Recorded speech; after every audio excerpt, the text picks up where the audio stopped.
Hey, it's Larry Nimmer reporting from the Conrad Murray trial. Let's take a look at some of the footage. Mr. Flanagan, do you feel like you can get your client off? Michael Jackson.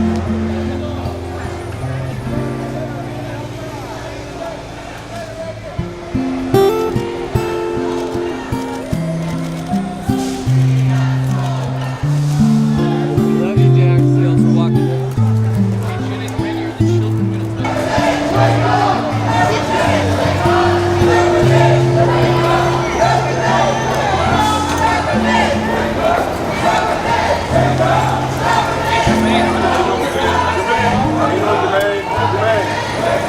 And you are? Jim Moret, M-O-R-E-T, Chief Correspondent, Inside Edition. And tell me, what do you think about the guy behind you? Well, you can hear somebody off camera who's protesting abortion.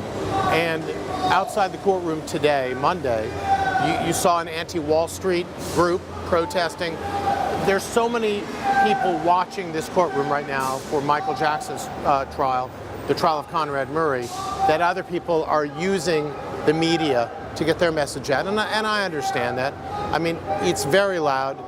One thing I have to say is that there have been people here supporting Conrad Murray, and clearly a number of people supporting Michael Jackson, fans of his. And what's impressed me is that there's been a level of respect, frankly, on both sides. Yeah, civility. It's been very civil, and I think that that's a good thing. I think there's so little civility nowadays, and clearly the sides may not agree with each other, but there's been no violence, there's been no shoving, no pushing, and each side is able to speak their mind, and I think that's really a wonderful thing. This is a very important trial.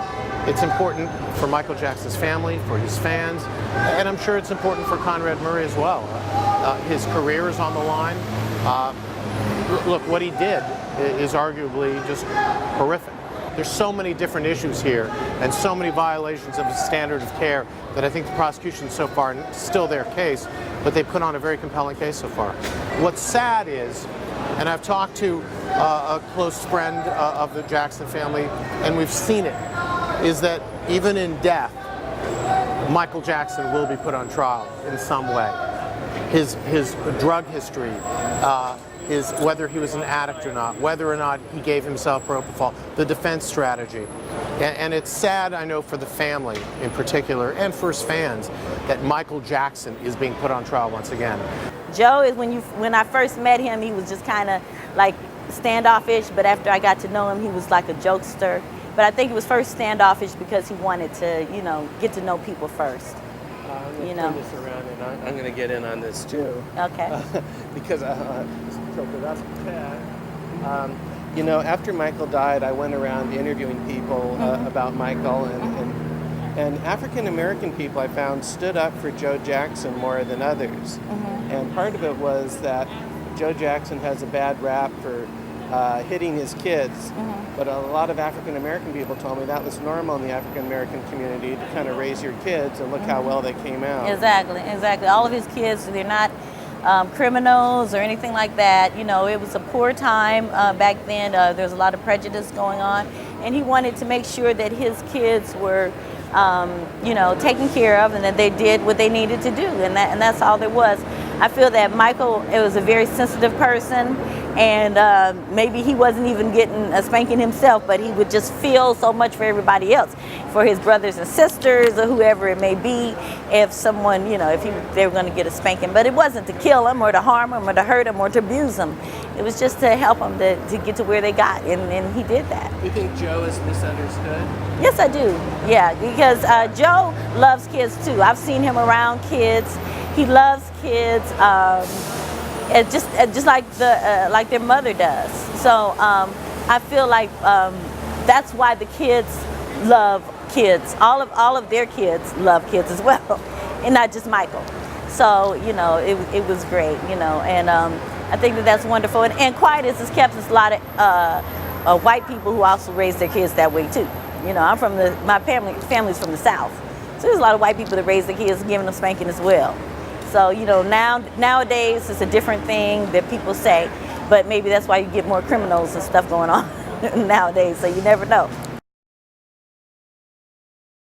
I think Michael Jackson was a target because of his tremendous wealth. I think that he was unusual by his own admission, and he liked to be surrounded by kids. That made him a target, whether you believe he had ever done anything to them or not. I think it made him a target, and that's truly a shame.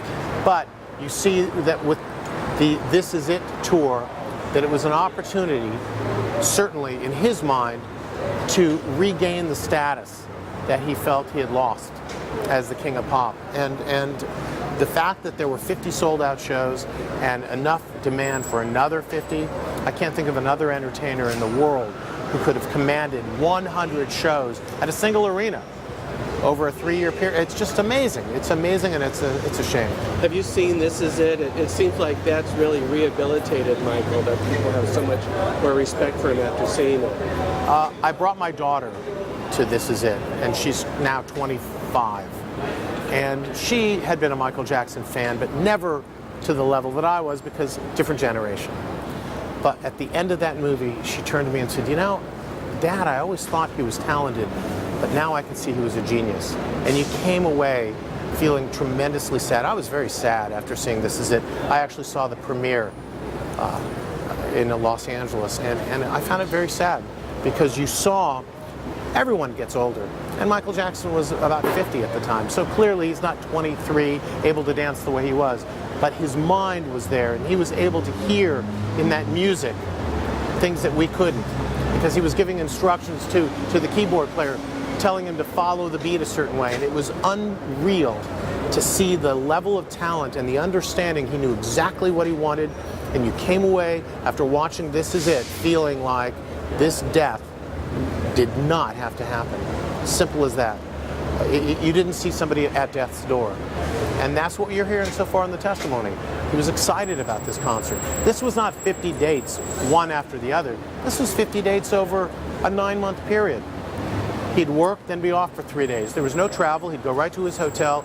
This was designed for him to manage his health, and he didn't have the opportunity.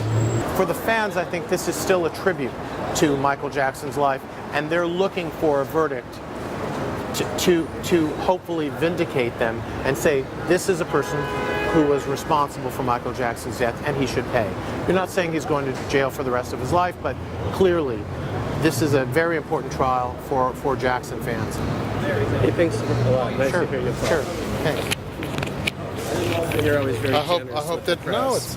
I feel badly. I mean, I know that we got a lot of folks in the media were blasted for condemning Jackson.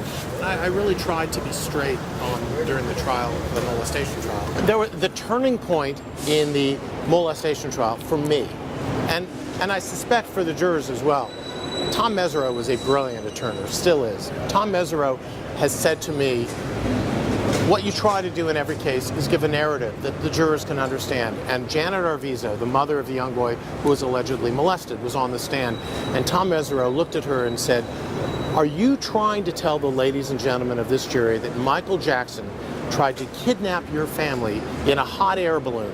And she looks to the jury and says, "That was just one of the ways."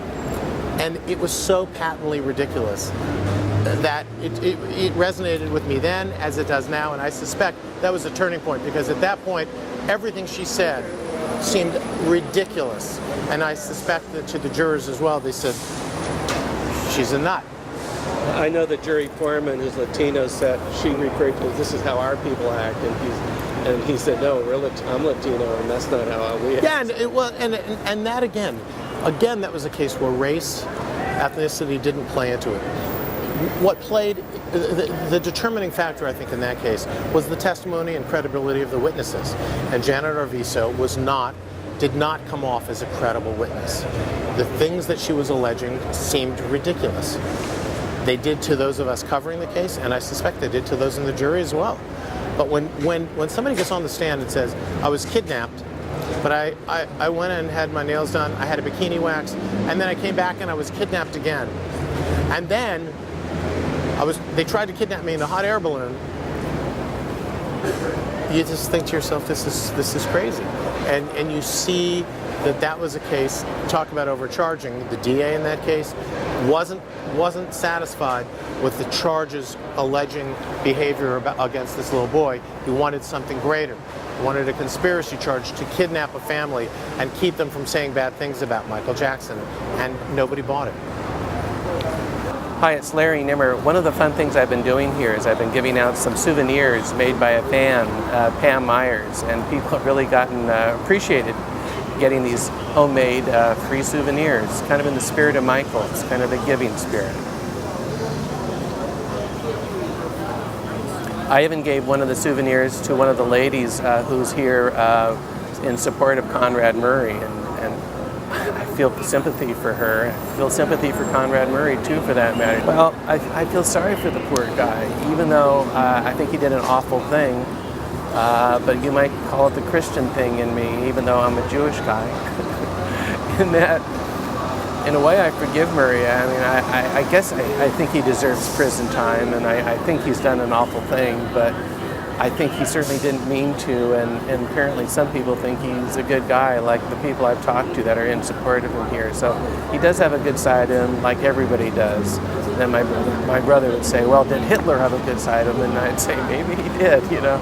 Someone can be awful, and you can hate the things they do. You don't have to hate the person. I hate Hitler.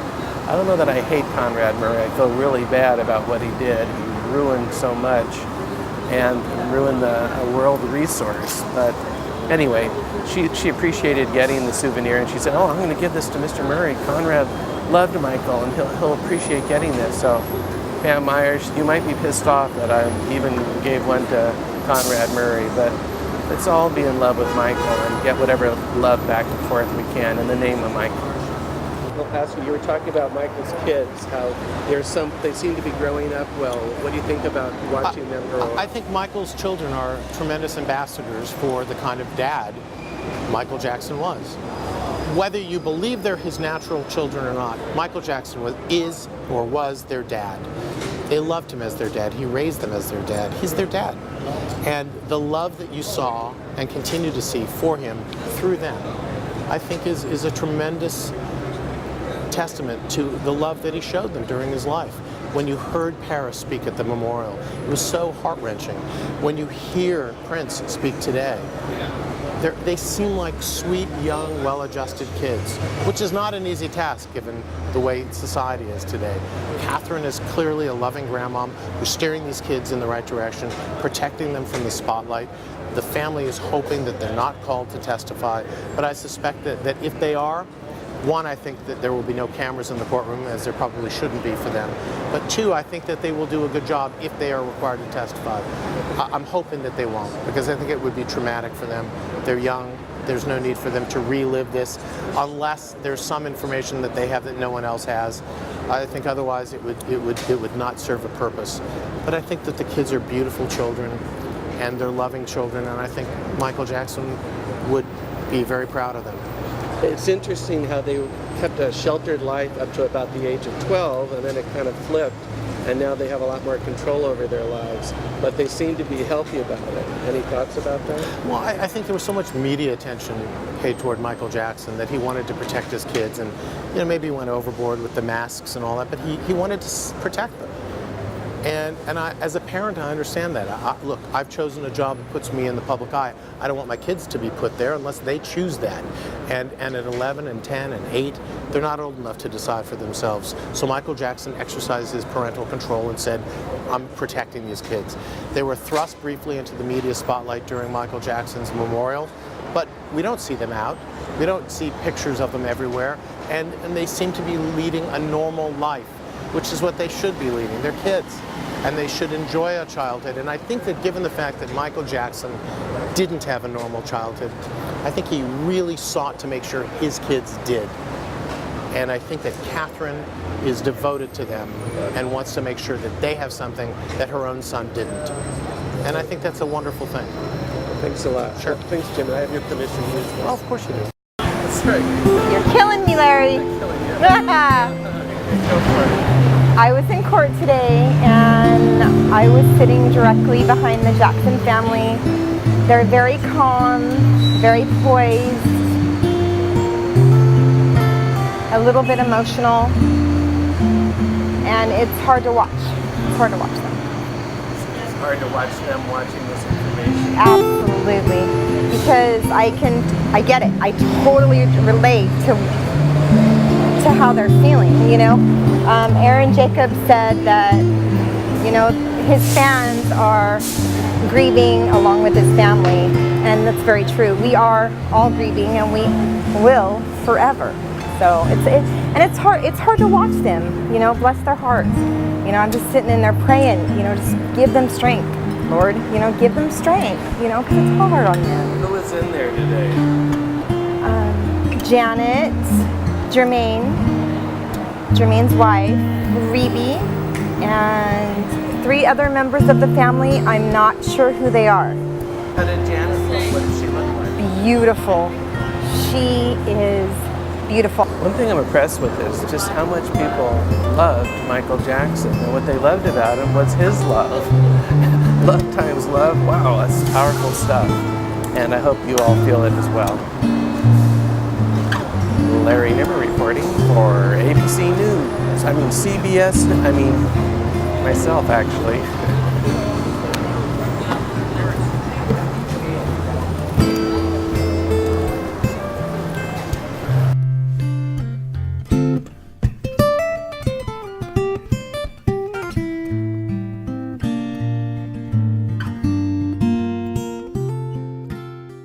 Have you seen my childhood? My name is Larry Nimmer. I'm the guy on the left having lunch in Michael Jackson's kitchen. I was part of the Jackson defense team in my capacity as a documentary filmmaker and legal video specialist. I spent many days videotaping inside Michael Jackson's Neverland estate, and I spent 2 days on the witness stand, presenting and narrating my original video footage for the jury, footage that will be seen outside the courtroom for the first time in this documentary. For the first time, you'll see the sheriffs meeting the accuser. What he has done to you, okay? He's the bad person, not you. And you'll hear Jackson's accuser telling a story of molestation.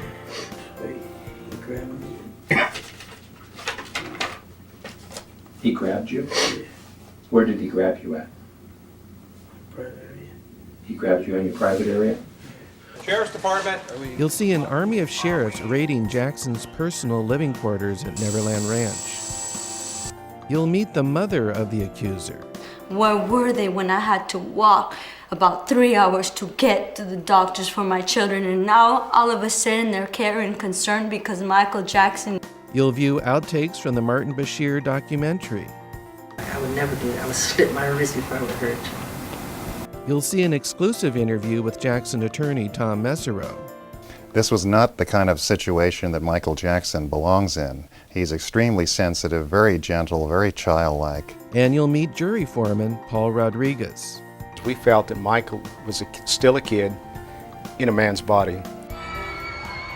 Michael's defense team hired me to create a Neverland tour video to counter the unsavory impression created by footage shot by the Santa Barbara County Sheriffs, who deployed over 70 officers for a surprise raid of Neverland Ranch.